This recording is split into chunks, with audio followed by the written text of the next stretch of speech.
The realm of Erenoth is an ancient and enigmatic land, riddled with long-buried secrets and plagued by undying darkness. And thus it falls to me, Taryn Dark-Wind, tiefling adventurer and keeper of stories, to recite these tales untold. This is the lore of Erenoth.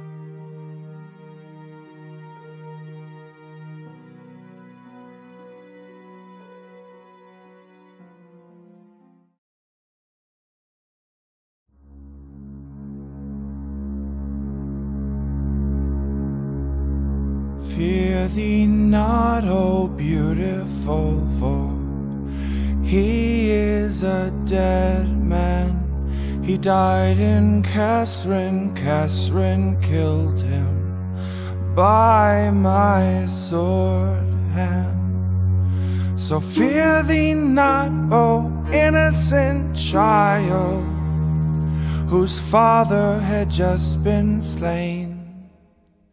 For there's a place inside your head where you can play pretend that everybody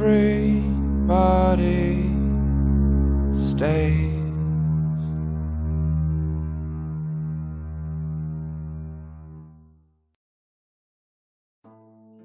In all of Erenoth's known history, there is no civilization so illustrious and perplexing as that of Kasrin, and so it seems apt that I should tell you first of their empire, of their rise, their rule, and their fall. The crumbling ruins of Kasrin dot the landscape of Erenoth, grim reminders of a fallen empire. The Tower of Southwatch and the town of Demeter, the blasted landscape of Sonegeist. Even the high elven stronghold of Haldrathene is built on the ruins of one of Kasrin's great cities. Stories of the Empire of Kasrin are a copper sickle a dozen. Most children grow up hearing tales of Kasrin's great heroes, and you'd be hard-pressed to find a bard worth their salt that didn't know at least 5 of the old legends right off the top of their head. You'd be glad to know that I am worth my salt and much more. In these tales you might hear that the Kasrins rode dragons into battle, or that they warred with the gods, and won. There are stories of their old magic, sorcery unrestricted by morality and mortality. Some legends say that the Kasrins even commanded death itself. Each of these tales has, at its heart, a grain of truth, but none paint the whole picture. None can tell you as I can, weary adventurer. The Empire of Kasrin traces its origin back 10,000 years to a loose collection of nomadic human tribes united under one chieftain. Together, the tribes survived harsh winters, food shortages, and the ever-present threat of orcs, giants, and any number of the monstrous cultures that ruled Erenoth in those days.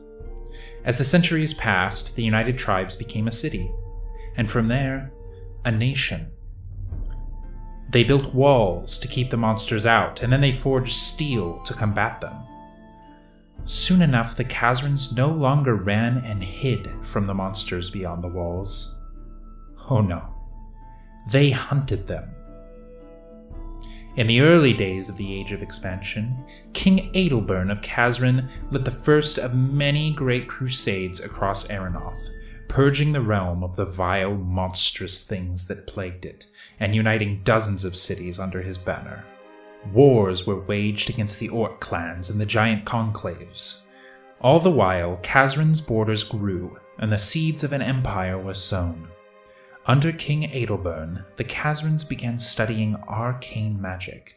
The arcanists of Kasrin were afforded great wealth and power so long as they served the realm in times of need.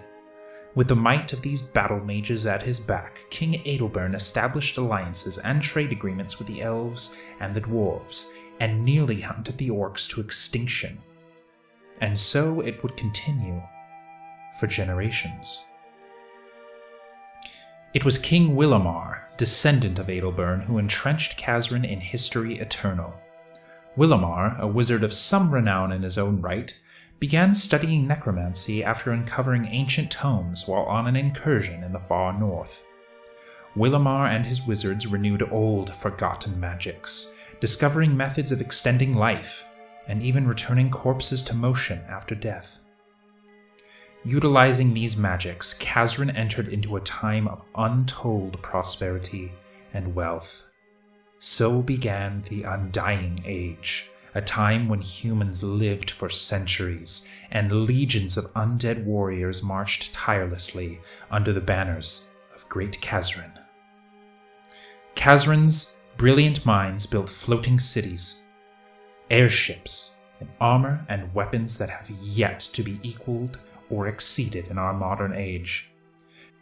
The elves, sensing Kasrin's growing power, quickly pledged fealty.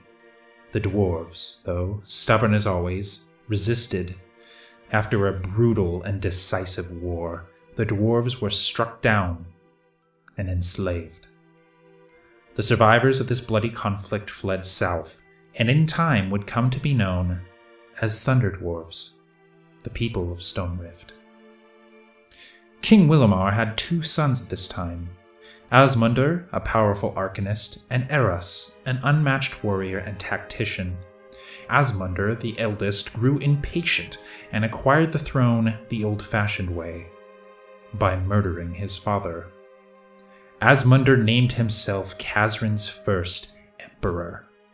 His brother Eros was named supreme commander of Kasrin's mortal legions. Together, these 2 brothers would change the very landscape of Erenoth, and wage a war whose echoes can still be heard to this day, 2,000 years later.